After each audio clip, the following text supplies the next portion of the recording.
صرف اسلام ایک ایسا مذہب ہے جس نے محمد رسول اللہ صلی اللہ علیہ وسلم کو بھگوان کا درجہ نہیں دیا۔ آنے والے اس نبی کے بارے میں اللہ تعالیٰ نے فرمایا کہ اے دنیا کے مسلمانوں، اللہ میں ہی ہوں، تمہارے درمیان ہم جو رسول بھیجے ہیں، جو پیغمبر بھیجے ہیں، وہ بھگوان نہیں ہے، ہم نے ان کو اپنے نور سے بھی پیدا نہیں کیا ہے۔ اے لوگوں، اسلام کے اندر آنا ہے تو یہ عقیدہ رکھنا ہے، قل انما انا بشر مثلکم۔ اے نبی آپ بھی اپنی زبان سے کہہ دیجئے انما انا بشر مثلکم، کہ میں تمہاری طرح کا ایک بشر ہوں، میں تمہاری طرح کا ایک انسان ہوں، میں تمہاری طرح کا ایک منشیہ ہوں، تمہاری طرح کا ایک انسان ہوں۔ ہاں، میرا مقام سب سے بڑا ہے، میرا درجہ سب سے اونچا ہے، اس لیے کہ میرے پاس وحی آتی ہے، لیکن انسان ہونے میں کوئی فرق نہیں ہے۔ دو آنکھیں تمہاری، دو آنکھیں میری، دو کان تمہارے، دو کان میرے، دو ہاتھ تمہارے، دو ہاتھ میرے، دو پیر تمہارے، دو پیر میرے۔ تم بھی چلتے ہو، ہم بھی چلتے ہیں، تم بھی سوتے ہو، ہم بھی سوتے ہیں، تم کھاتے پیتے ہو، ہم بھی کھاتے پیتے ہیں، تمہیں لیٹرین پیشاب پائخانے کی ضرورت ہوتی ہے، ہمیں بھی ہوتی ہے، تمہیں شادی کی ضرورت ہے، ہم نے بھی کی ہے، تمہارے بچے ہوتے ہیں، ہمارے بھی بچے ہیں، تمہارے باپ دادا ہیں، ہمارے بھی باپ دادا ہیں۔ انسان ہونے میں ہم میں اور تم میں کوئی فرق نہیں ہے۔ کہ یہاں پر اللہ کے رسول صلی اللہ تعالیٰ علیہ وسلم کو بشر کہنے کا حکم ہوا۔ آپ فرما دیں لوگوں سے کہ میں بھی بشر ہوں۔ بشر کا مطلب ہوتا ہے انسان، میں بھی بشر ہوں، آپ بھی بشر ہیں، حضور صلی اللہ تعالیٰ علیہ وسلم بھی بشر ہیں۔ لیکن اس میں کچھ لوگ دھوکہ کھا گئے، رسول کو کہنے کا حکم ہوا ہے، وہ بھی بشر ہیں تو ہم بھی کہیں گے رسول ہماری طرح بشر ہیں۔ میرے عزیز، تجھے یہ پوری تفصیل سمجھنی ہوگی کہ اللہ نے کیوں فرمایا رسول کو اپنی طرح بشر، رسول کو کیوں حکم ہوا کہ آپ کہہ دیں بشر ہیں۔ وجہ یہ تھی کہ اس زمانے میں دو قومیں تو بگڑی تھیں، ایک یہودی اور دوسرے عیسائی، ان کے پاس اللہ کی کتابیں تھیں، اللہ کی کتابیں تھیں۔ یہودیوں کے پاس تورات بھی تھی، انجیل بھی تھی، عیسائیوں کے پاس انجیل تھی، نبی بھی آئے ان کے پاس۔ لیکن یہ قومیں کیسے بگڑی؟ اپنے اپنے زمانے کے نبیوں میں جب انہوں نے حیرت انگیز معجزات دیکھے تو غلو کر گئے۔ غلو کا مطلب ہوتا ہے اوور کر دینا کسی کے مرتبے کو بڑھا کر کے۔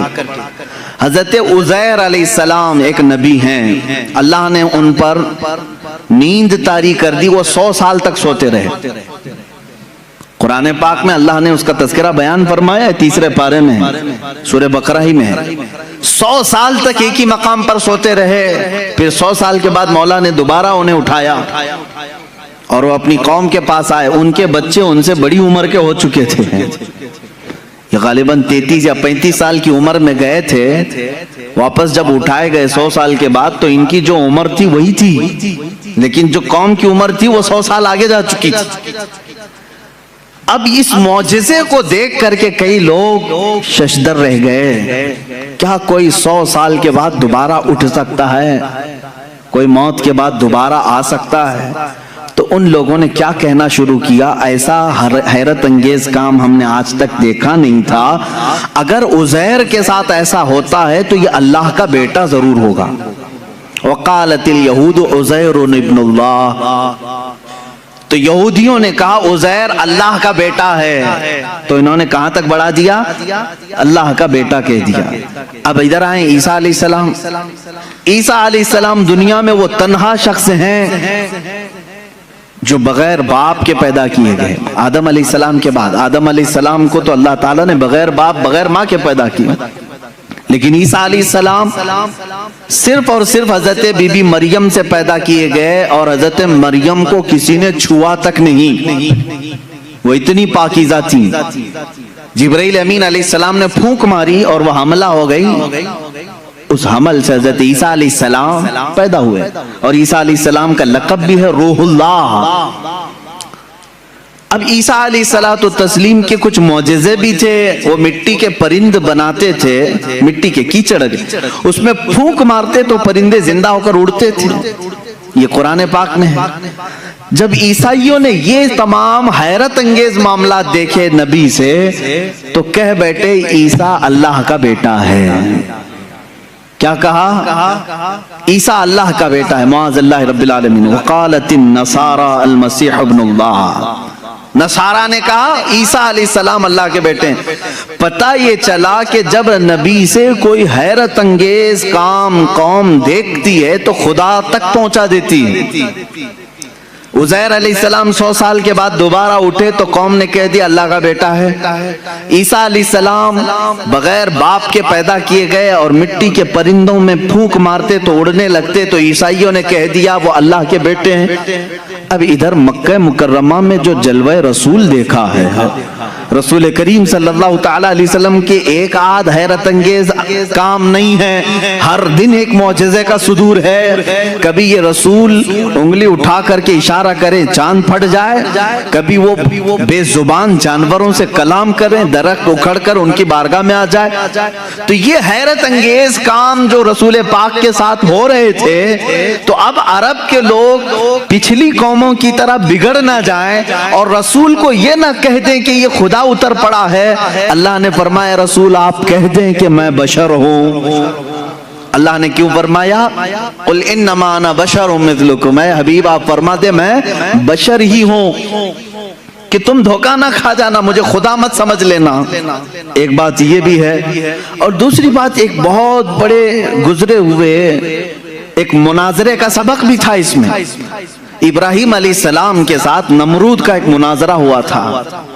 نمرود اس زمانے کا ظالم و جابر بادشاہ، جب اس نے دیکھا کہ ابراہیم ہمارے بتوں کی پوجا بھی نہیں کرتا، اور حضرت ابراہیم علیہ السلام کے ساتھ بہت سارے معاملات تھے، وہ ان کے بتوں کو نہیں مانتے تھے، جو ستاروں کی پوجا کرتے ان کی نہیں مانتے تھے، جو چاند و سورج کو پوجتے ان کی نہیں مانتے تھے۔ ایک دن بلایا اس نے دربار میں۔ اب یہ جو مناظرہ ہے وہ بھی قرآن پاک میں آیا۔ حضرت ابراہیم علیہ السلام سے اس نے پوچھا کہ تم کس خدا کو مانتے ہو، آخر کون ہے تیرا خدا؟ قال ابراہیم ربی الذی یحیی و یمیت، میرا رب وہ ہے جو زندگی بھی دیتا ہے اور موت بھی دیتا ہے۔ کون کہا؟ ابراہیم علیہ السلام۔ تو جھٹ سے اس پاگل نے کہا قال انا احیی و امیت، میں بھی لوگوں کو زندگی دیتا ہوں موت دیتا ہوں، میرے پاس بھی یہ کنٹرول ہے، تو مجھے خدا مان لے۔ ابراہیم علیہ السلام نے پوچھا وہ کیسے؟ اس نے اپنے جیل میں سے 2 قیدی نکالے، ایک کو آزاد ہونا تھا، ایک کو پھانسی کی سزا ہونی تھی۔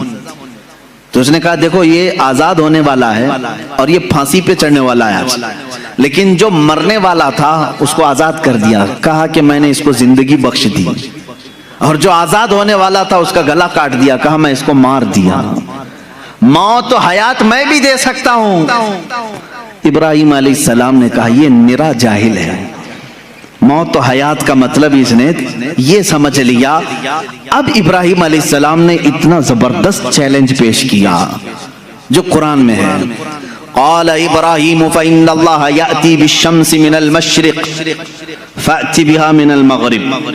اب ابراہیم علیہ السلام نے سیکنڈ جو چیلنج دیا، فرماتے ہیں ابراہیم علیہ السلام میں اس خدا کی عبادت کرتا ہوں، میرا اللہ وہ ہے جو سورج کو مشرق سے نکالتا ہے، سورج کو پورب سے ایسٹ سے نکالتا ہے۔ فأتی بها من المغرب، اگر تو خدا ہے تو اس کو مغرب سے نکال کے دکھا، یعنی ویسٹ سے ایک بار نکال۔ چیلنج تو دیکھ رہے ہیں آپ، حضرت ابراہیم علیہ السلام نے نہیں کہا کہ جیسے میرا خدا روز پورب سے سورج نکالتا ہے کل تو نکال، تو کل سورج نکلتا تو وہ یہی کہتا آج میں نے نکالا ہے، آج جو سورج نکلا ہے ایسٹ سے پورب سے مشرق سے وہ میں نے ہی نکالا۔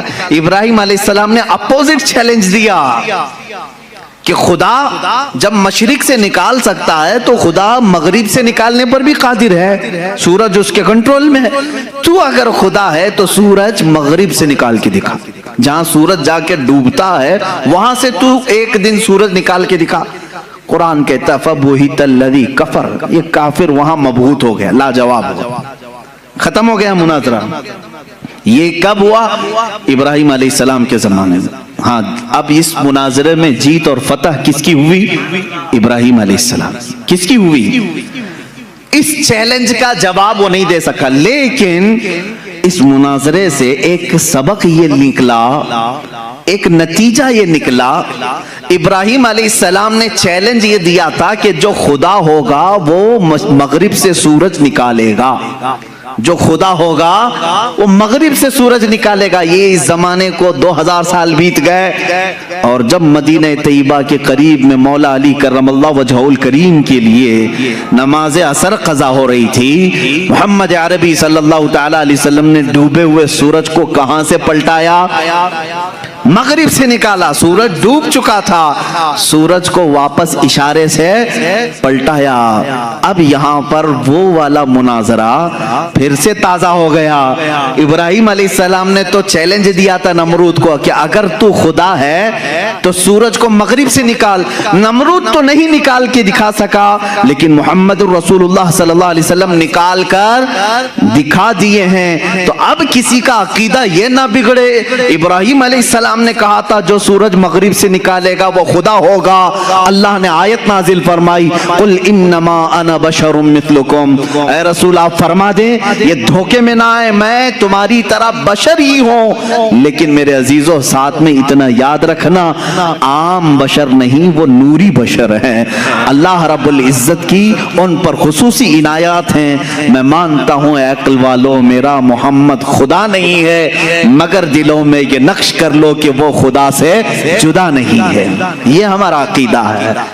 اب یہ نور و بشر کے جو معاملات ہیں یہاں پر کچھ لوگ کنفیوژن پیش کرتے ہیں، ہے نہیں کچھ، لیکن مجھے ضرورت اس بات کی ہے کہ سنیوں کو ان عقائد اور ان معمولات اہل سنت کو میں واضح طریقے سے بیان کر کے بتاؤں۔ میرے عزیزو، رسول کریم صلی اللہ تعالی علیہ وسلم کو اگر کسی نے خالص نور ہی کہا اور بشر نہیں کہا وہ بھی گمراہ ہے۔ حضور صلی اللہ تعالی علیہ وسلم کی بشریت کا اگر کسی نے انکار کیا وہ بھی کافر ہو جائے گا، گمراہ ہے۔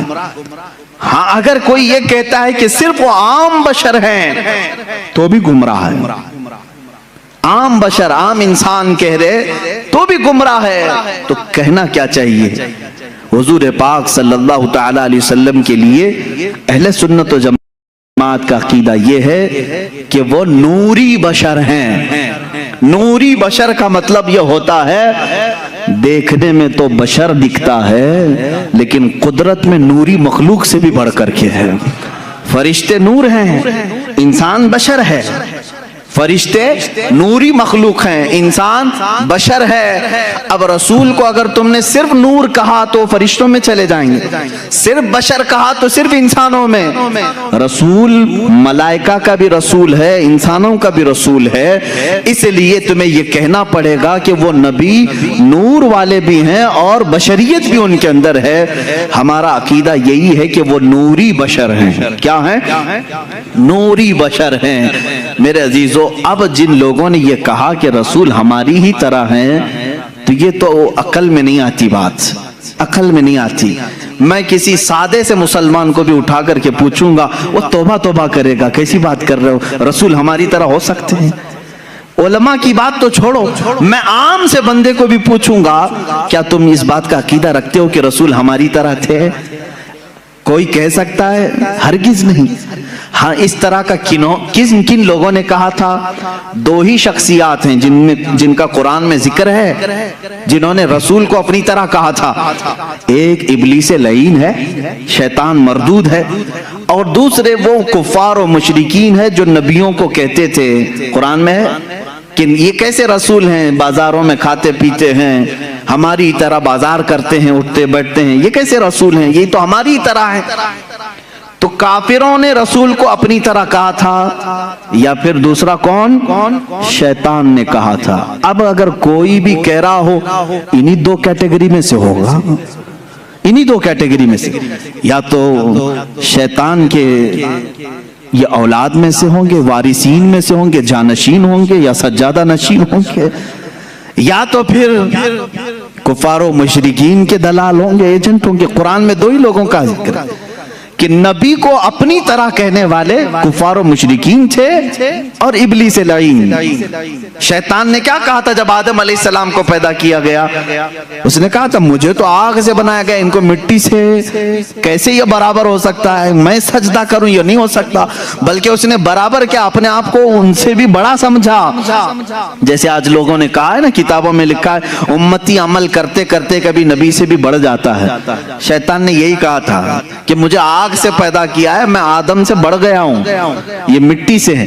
عزیزان گرامی وقار, اس طرح کے جملوں سے احتراز کرو, پرہیز کرو, اس طرح کے ڈیبیٹ میں جاؤ بھی مت. تم رسول کریم صلی اللہ تعالی علیہ وسلم کی حیات طیبہ میں آج نہیں ہو, ان کی ظاہری زندگی میں نہیں ہو کہ تم ان کے بارے میں فیصلے لیتے رہو گے کہ وہ صرف نور تھے, کہ صرف بشر تھے, عام بشر تھے یا کیا تھے. یہ تمام ڈسکشن نہ کرو. قرآن نے ہمیں جتنا کہا ہے اس پر عمل کرو. قرآن نے ہمیں یہ کہا وہ بشر تو ہے لیکن عام بشر نہیں, عام بشر نہیں. یہاں کوئی بھی یہ نہ کہے. ایک صاحب نے کہا تھا کیا رسول کے دو کان نہیں تھے, رسول کی دو آنکھیں نہیں تھی, رسول کی ایک ناک نہیں تھی, رسول کے دو پاؤں دو ہاتھ نہیں تھے, پھر آپ الگ کیوں کہتے ہیں؟ ایک صاحب نے یہ بھی ایسے ہی مار دیا انہوں نے برابری کے لیے. جب ان پر سخت گرفت کی جانے لگی تو کہے وہ بھی تو انسان ہی تھے نا, ان کی دو آنکھیں تھی, دو کان تھے. میرے عزیز, اگر ایسے ہی برابری کا معاملہ رہے تو سور کے بھی دو کان ہیں, تیرے بھی دو کان ہیں, کتے کی بھی دو آنکھیں ہیں, تیری بھی دو آنکھیں ہیں. کیا میں نے کبھی کہا کہ تو دیکھنے میں کتے کی طرح دکھتا ہے؟ میں نے نہیں کہا. برابری کے یہ اصول نہیں ہوتے. دو کان ہونا برابری کی ضرورت معیار نہیں ہے, دو آنکھ ہو جانا یہ برابری کا معیار نہیں ہے. ذرا تم اپنے گریبان میں جھانک کر کے دیکھو, جو رسول کو اپنی طرح بشر کہے, کیا زندگی میں کبھی تمہارے پاس جبرائیل آیا ہے؟ کیا کبھی زندگی میں تمہارے پاس جبرائیل آیا ہے؟ برابری کہنے والے سے میرا سوال ہے, کیا زندگی میں کبھی تجھے معراج کا بلاوا آیا ہے؟ کیا زندگی میں کبھی تجھے انبیاء کی امامت کا شرف ملا ہے؟ کیا کبھی تیری زندگی میں ایسا ہوا کہ تو سو گیا ہو, جنت سے تجھے کھلا پلا دیا گیا ہو؟ وہ خصوصیات تو میرے مصطفیٰ کو عطا تھی. یہ رسول کریم صلی اللہ تعالی علیہ وسلم کی عنایات تھی. اللہ کے نبی صلی اللہ تعالی علیہ وسلم عید کی نماز پڑھانے کے لیے مدینے سے باہر تشریف لائے ہیں اور کھلے میدان میں نماز پڑھا رہے ہیں. صحابہ فرماتے ہیں جب تک میرے آقا صلی اللہ تعالی علیہ وسلم خطبہ دیتے رہے, نماز پڑھاتے رہے, آسمان کا ایک ٹکڑا ابر بن کر چھاؤں پیش کرتا رہا, سایہ بن کر کے سایہ افغن رہا. اور ہمیشہ میرے آقا صلی اللہ تعالی علیہ وسلم جب کبھی دھوپ میں چلتے تھے تو آسمان کا ایک ٹکڑا ساتھ ساتھ چلتا تھا. کیا تیرے بھی یہ خصوصیات ہیں؟ تجھے یہ خصوصیات دی گئی ہیں؟ اللہ کے نبی صلی اللہ تعالی علیہ وسلم کی ہر چیز کو پاک کہا گیا ہے, ان کے لباس کو پاک کہا گیا ہے, ان کے جسم سے ریلیٹڈ ہر چیز کو پاک کہا گیا ہے. کیا تیرے لیے یہ خصوصیات ہیں؟ میں نے اس سے قبل حضور پاک صلی اللہ تعالی علیہ وسلم کے معجزات کے بیان میں بھی عرض کیا تھا, ان کا لعاب پاک جس چیز پہ لگ جائے وہ شفا یاب ہو جائے, ان کا دست مبارکہ جسے لگ جائے وہ آگ میں نہ جھلے, وہ اپنا قدم ناز پتھر پر رکھیں تو وہ نقش اپنے سینے پر لے لے. یہ خصوصیات میرے مصطفیٰ کریم صلی اللہ علیہ وسلم کی ہیں. تو برابری کا دعویٰ کرنے والا ان میں سے کوئی ایک چیز لا سکتا ہے؟ جب نہیں ہو سکتا تو اس طرح کی اندھا دھند تیر اندازی بھی نہیں کرنی چاہیے. ادھر کی ادھر کی پھینکا پھینکی نہ کریں. دین کے معاملات میں امت کو ادب سکھایا جائے. تو ہم پوری زندگی عمل کر کے بھی کسی صحابی کے درجے کو نہیں پہنچ سکتے, رسول بہت دور کی بات ہے. اللہ کے نبی صلی اللہ تعالی علیہ وسلم کے متعلق یہ عقیدہ رکھیں کہ وہ نوری بشر ہیں. کیا ہیں؟ وہ نوری بشر ہیں.